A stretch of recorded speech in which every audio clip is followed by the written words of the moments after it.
Okay, she be gone every single night.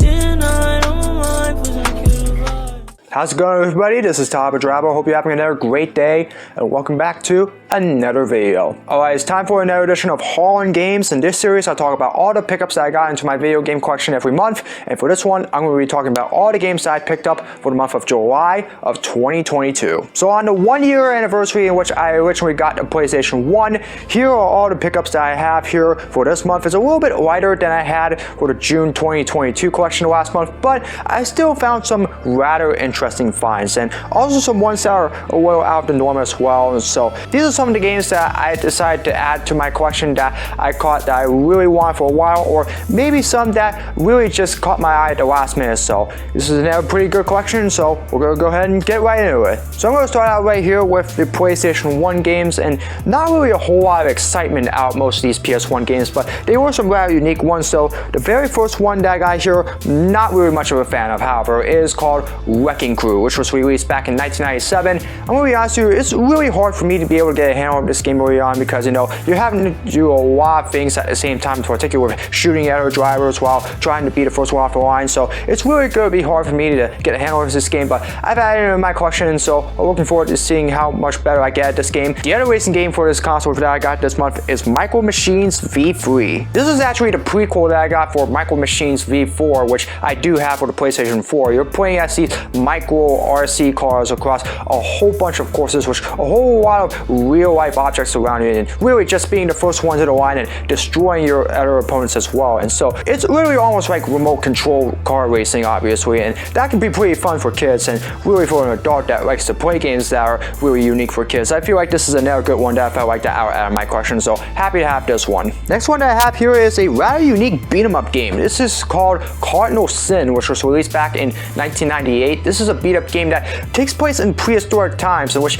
you really become the best fighter in your prehistoric era. And so this is a rather interesting one. I felt like I would go ahead and add this one in my collection. The next one I have after that is called Oddworld's Apes Exodus. This is the sequel to Oddworld's Apes Odyssey. It picks up right where it left off, and for some, this is probably the more critically acclaimed Oddworld game in the franchise, and really I found that rather unique, so I thought that I would go ahead and pick this one up. I haven't played through the whole game of Oddworld's Apes Odyssey yet, so I'm hoping that I do get through that one at some point, and then hopefully I will get to this one. But I'm happy to have this one, and hopefully this one is also as good as the prequel. After that, we have a couple of TV and movie-based games. The first one is called Dexter's Laboratory Mandark's Lab, which was released back in 2002, based off the old show on Cartoon Network called Dexter's Laboratory, which I don't remember watching in such a long time. In fact, I barely even remember it as a whole, but hey, this is a rather unique one. I thought I would go ahead and add this into my collection. And the other one I got is called The Lost World Jurassic Park, or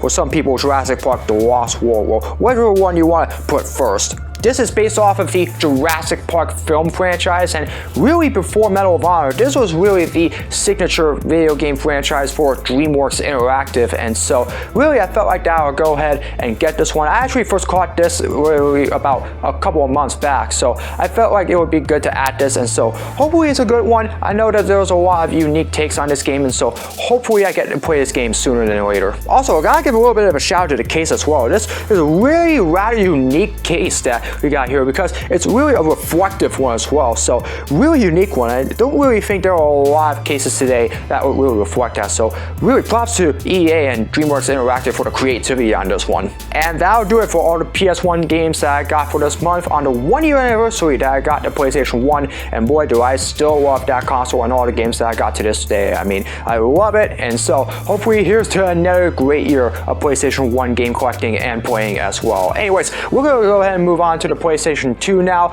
A lot of rather unique games that I got for the PlayStation 2 as well, including a couple of football games, one of them completing the NFL Street franchise, and that's the one that we're going to start with. It's called NFL Street 3. This is probably the most advanced NFL Street game there is to get, and the very last one in the brief franchise that was NFL Street. Really ashamed that it didn't continue after this one. I felt like that was a rather unique backyard football game, and so really really, I felt like this was an exciting franchise that really deserves a lot more props than it should, and so I'm happy to have this one to complete the franchise. And speaking of Backyard Football, that's a game that I actually have next here called Backyard Football 09. I remember having Backyard Football when it was on the Wii, like when I was 10 years old. I used to play the heck out of that game a lot when I was a kid, and so when I saw this game, it immediately brought back memories of that Wii game, and so I just felt like that I had to pick this game up. You're basically playing as NFL players like Tom Brady and the like, and playing them as younger kids, like playing in backyard streets, obviously, as well as in parks as well, and just playing football their way. And really, it just makes you feel like a kid again playing this game. So I'm happy to have this one, and this is a game that I feel like I really enjoy playing with my little brother Ryan with. So hopefully we can do a little one-on-one with each other in the future in regards to this one, because this is a pretty good one. Next game that I got here is called Dropship United Peace Force. This is basically almost like air combat, in which you're basically defending your land along with peace worldwide against communism and terrorism and all that stuff. So really, you're part of this peace force that's protecting your world and all that stuff. So this was rather interesting. I felt like that I'd go ahead and get this one. After that, the next one that I got is called Mafia. This is basically another Grand Theft Auto clone that was released back in 2004. However, this game takes place all the way back in the 1930s, where crime gangs were very notorious during that time. And so you're a part of this crime gang, and obviously you're taking down a whole lot of bad guys and also committing a lot of crime and, getting a lot of money and, drug dealing and all of that stuff. There's a lot of that here in this game. And yeah, I've heard quite a bit about this, how similar it is to Grand Theft Auto, however, in a more past tense and all that stuff. So I really felt like that I had to go ahead and get this game. So I'm very happy to have that, and hopefully it's just as good as Grand Theft Auto. A couple more games here. This is called Crazy Taxi, and boy, this game has been released and remade for almost every single console there was at the time this game came out, and this one was for the PlayStation 2. I just felt like that I had to get this one. Probably one of the greatest arcade games of all time. So happy to have this one. And finally, it is Pac-Man World 2.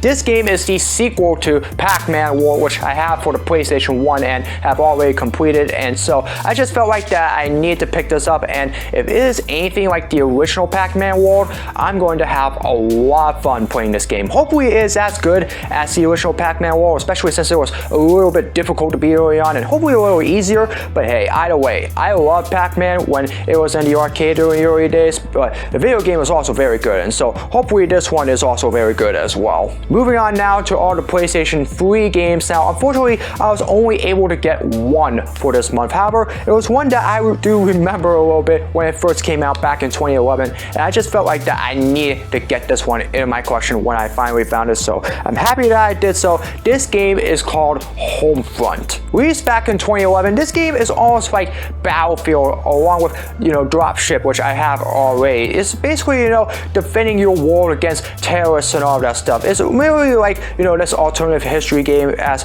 like some of it was in the past, and really you're just trying to defend your homeland, protect your people and really just save the world and all that stuff. However, you're acting more as like a vigilante during this game. I mean, it's almost like Turning Point, in which you play as this construction worker and you're just trying to defend your country against the Nazis during an alternative history and all that stuff. It's almost similar to that. However, it's a little bit more of a really dramatic war game tense, something like that. So really, I just felt like that this was interesting, and I really felt like that at some point I really needed to get this game. So I'm happy to have it, and hopefully this game is almost similar to Call of Duty, because I already loved that one, and especially Freedom Fighters, which was actually a very surprisingly good game that I got a couple months back. And so if it's anything like that, I'm gonna have a lot of fun with this one. So hopefully this one is good. And finally, we are going to move on to the PlayStation 4 games. I have 4 rather unique games that I have this month for the PlayStation 4, including one that I already have for the PlayStation 3, but I really felt like that I want to get for the PlayStation 4 as well. I'll tell you what that is in just a little bit, but first off, the first one that I have here is called Project Cars. This is basically another Gran Turismo clone here. You actually are playing in a whole bunch of race cars and a lot of famous tracks like Le Mans and Nürburgring and a lot of various motorsports like open wheel, sports car and stock car racing and all of that stuff. It's a really good Gran Turismo clone, and so I felt like that I needed to get this one. The next one that I have here is called the PlayStation 4 version of Grand Theft Auto 5. Now, I know what you're thinking. I already have this for the PlayStation 3, which was the console that originally had the Gran Turismo 5 game out first, So why did I have to get this one for the PlayStation 4? Well, as I mentioned during the time that I got this for the PS3 last year, I know that the PlayStation 4 game was much more widely received than the PlayStation 3 game was. Plus, there are a lot more added features in this version of Grand Theft Auto 5 than there was in the PS3 version of Grand Theft Auto 5. So that's exactly why I had to get the PS4 version of this game. This was the one that I want to get for GTA 5. Either way, this is still the most famous game in all Grand Theft Auto, and with a lot of hype surrounding Grand Theft Auto 6 coming out within the next few years, around the middle of this decade, I just felt like that the PS4 version of this game was a must get for me. So finally, I have the PS4 version, the one version of it that I want to get, and I'm so excited to get to play this one. I'm really hoping that this one is as good as the PS3 version of it. Finally, we're going to wrap it up with a couple of post-apocalyptic games. The first one is called Mad Max. Now, this one is very similar to the film Mad Max Fury Road. In fact, there's a lot of tie-ins from that film all the way to this game. I know that film was huge when it came out during that year, and this was basically a carbon copy of it in the game version. So I felt like I had to get this one, especially since it's almost connected to that film. So hopefully this is a good one, and it really adds up to the film Mad Max itself. And the final game for this month that I got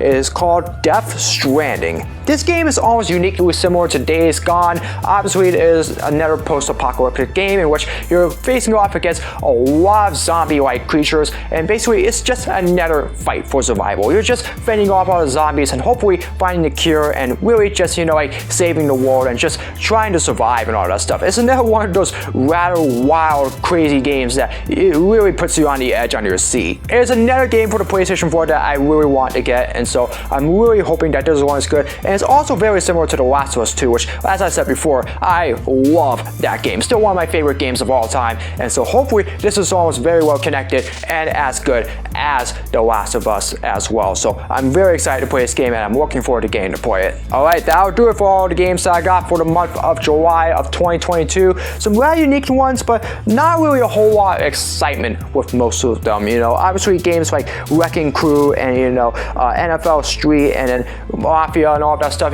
those are games that I just felt like that, really didn't have a whole lot of excitement and energy, but I felt like that I would get for the collection. But otherwise, though, there are a lot of games that I still have here that I felt like would really be good must-gets that I would get in my collection. I got one more month this summer to collect on more video games, and really it's going to be another good one because it is going to be 5 Mondays, so obviously I'm going to have 3 opportunities to try to add it into my collection, and so there are also a lot more that I can do with expanding my collection, so very excited about that, and hopefully I can add a little bit more next month for August. Anyways, that's going to do it for this video. I hope you all enjoyed it. As always, if you'd like to see more of my content, be sure to subscribe and hit the notification bell so you know when my latest video is released. As always, comment below for future suggestions for all my videos, whether it's vlogs, projects, or challenges, or video game content, you name it, leave it in the comments below and I'll do my best to make them. As always, follow me on my social media. All the links are in the description below. That's going to do it for another video. I hope you all are having another great day. As always, I hope to see all of you in another video very soon. So long, everybody.